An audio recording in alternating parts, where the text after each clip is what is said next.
welcome back to another Bad Movie Reviews review hosted by your two favourite Kaiju Killers from Down Under, Ben and Daniel. Daniel's back. Which, always seem to pop in and out, don't I, in some of these? Yeah. Always away. Yeah, correct. But that's all right. We are reviewing if you didn't pick up on it, obviously, none other than Godzilla. Pacific Rim 3. No. Godzilla -1. Which, if you can probably tell, I've lost my voice a little bit, but that's just because throughout this whole film, I was the one making the Godzilla sounds.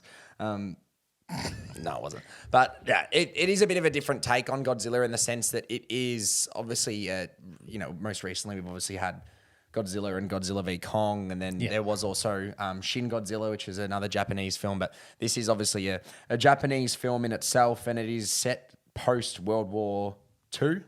Yeah, or probably actually at the start, I think it's current World War II, but basically post World War II, obviously. I mean, you get the gist of the plot, obviously, like it's a Godzilla against humanity kind of vibe. But it is a film that has kind of come out of nowhere, whether it's obviously been advertised pretty heavily within Japan. A trailer came out like a month or two ago, and then all of a sudden it's released, gotten rave reviews, and I think we're probably here to continue that rave in some sense. Yeah, good films like this occasionally do miss the mark in Australia. Like they don't get their advertising or the marketing they deserve, that's for sure. Yeah, well, I don't know how it is worldwide, but like in Australia, this is pretty much been shown for, like most films will have a release on a Thursday morning, or it'll come out Thursday. In America, it's Friday. But this film came out on a Friday, and I think it's showing over Friday, Saturday, Sunday, and then that'll be it. Yep. So, which to be honest, like unless it's a Bollywood film, like in terms of foreign films, we don't really get that many releases here unless it's, like a Palme d'Or winner from Cannes, which I saw last week, Anatomy of a Fall. They don't really often get that many plays here unless it's at like the Cinema Nova and it's an art house kind of vibe. But no, it was good to see. Yeah. I must admit. What were your thoughts? I've rambled on a little bit. No, it's good. It's good. I always like when you do that. But it is directed by Takashi. I will say it is directed by Takashi Yamazaki. Whether I butcher that or not, but I'm not familiar with their work. So I'm going to start off pretty strong here. Yeah. This is probably my favourite Godzilla film ever. I mean, it's probably not a bold statement. I don't know if many are. That was my follow-up to that. Was this hasn't ever been that many like exceptional ones. Shin Godzilla was really good, which came out a couple of years ago, which was also a Japanese one.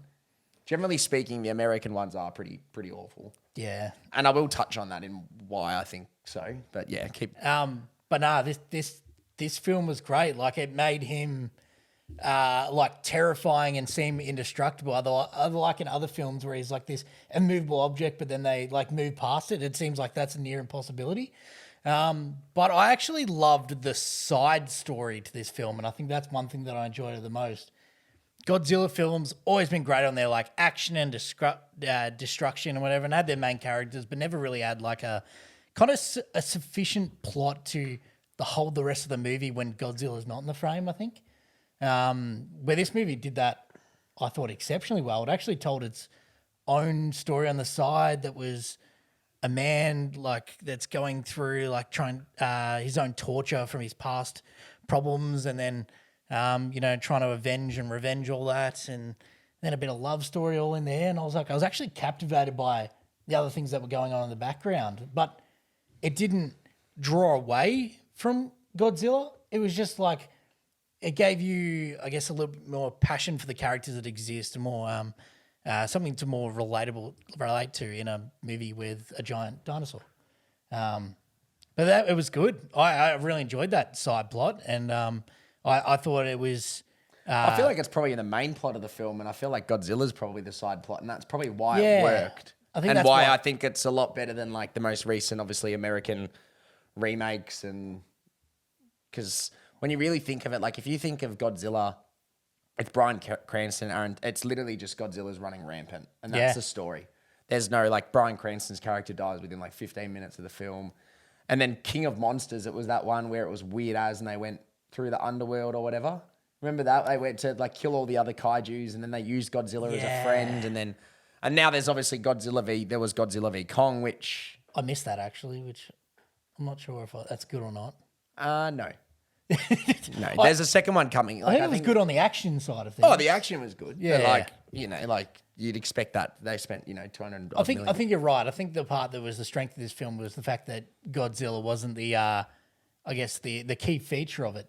There was a lot more relatable, I don't know what the word I'm trying to look for. Well, relatable themes, like the whole film at the end of, I don't want to put words in your mouth, but the whole theme of the film is like, it's obviously set post-World War, and it's like, it is a bleak humanity. It's about living. It's about what to live for. It's about love, family, and these things. And it will allow every single person to relate to that story and relate to that and evoke that emotion. Like if you asked me at the start of the year, what's the one film that might kick you in the guts a little bit, I would not sit here and say Godzilla -1. It actually got me on a couple of emotions. It was emotional. Yeah. And to be fair, I didn't cry or anything. No, it wasn't like, I can't remember what I cried in this year. Probably it's been a few. It's been Taylor Swift, the Eras Tour movie. No, but it's like, and that's why it worked, right? Like you're rooting for these characters. Godzilla's not just this monster. It's more the fact that these characters exist and you want them to survive. You want them to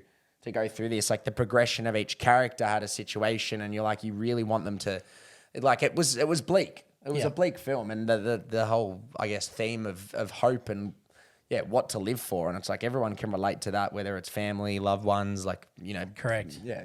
Everyone's been through their own torment, and you're right. That was one of the best parts of it, was developing that love for those characters, which means that if they either were to live or to not, it had a lot more weight behind it. But this film was just enjoyable. I really enjoyed like Godzilla as a whole when it came to the character, the creature, the monster. Thought he was pretty dope in his own aspect, as he usually is, but she, not sure. But pretty cool overall. I think this was just a pretty great movie, to be honest. I think it is a great movie. Yeah. What are your thoughts? Because I feel like I'm just stumbling. No, I agree. I think this is genuinely a great movie. But I don't think it'll be like my top 10 of the year. Like that's starting to get packed. To be honest, it'll be hard to pick that at the end of the year after the few I've seen recently. But I had a great time with this. As I said, I probably touched on it a little bit through your comments. Is like that's the reason for me it worked. Like the story, it had a great story, and it allowed you to empathize with every single character and these situations that they're in, and it had you rooting for these characters, especially with what's going on. And I think spot on. Like Godzilla, by no means, he's not like. In this film, he's not like the scale of like the Gareth Edwards is one of the best directors when it comes to scale. Yeah. When it comes to obviously the original Godzilla, even Rogue One, and then obviously recently directed The Creator as well. Like the scale he built, the weight, like 1-to-1, a weight of everything. It doesn't have that side of things, but it actually felt like the Godzilla in this film, as you kind of touched on, is probably a lot more terrifying and fearsome. Like he's just. He's got regeneration. He almost impossible. And that's the concept. It's like it's impossible to deal with him. And I felt like that made it work a lot more as well. And it is a very, very good looking movie. And on the way to the car, I actually looked up how much it cost to make. Have a guess. 13.9 million. No, 15 mil. Oh, that's pretty good though. But if you watch that film, you would guess it'd probably cost like 100. Yeah, I know, but it's only because you asked the question. I went really low. Yeah, because I asked the question, you're probably thinking, okay, well, it's obviously. I was thinking 50 to 100. Yeah. Yeah, it's obviously low, but when you really think about that, that is baffling. It was well shot too. It was beautiful. It was a great cinematography. The score was really good as well. I just had a really, really good time with it, and I think everyone should definitely go see this. I always say this when reviewing foreign films, I feel like they get a little bit of a roadblock for a lot of people just because some people are fucking lazy and don't like reading subtitles. But at the end of the day, you're genuinely blocking yourself from watching about 90% of films.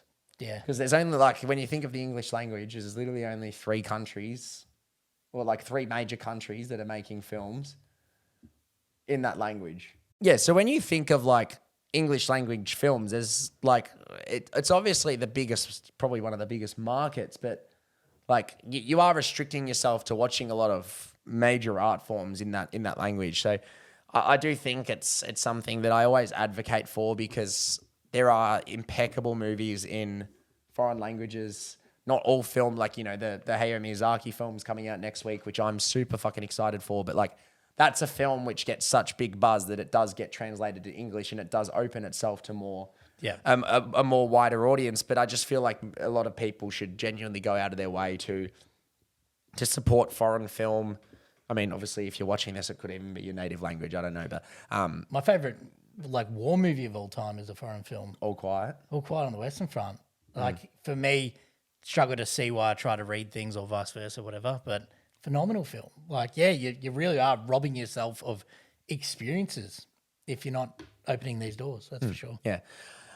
Look, I think that's probably all we have before I completely lose my voice. But if you have seen it, which I'm sure you have, I don't know what the release dates are looking like worldwide, but if you did love it as well, if you want to let us know your thoughts, feel free, comment below. We always love to know. If you like our videos, please do like them below because that does do a lot for us, and subscribe for our more content coming out soon. And if there's anything you want us to review too, put that in the comments also. Thanks, guys.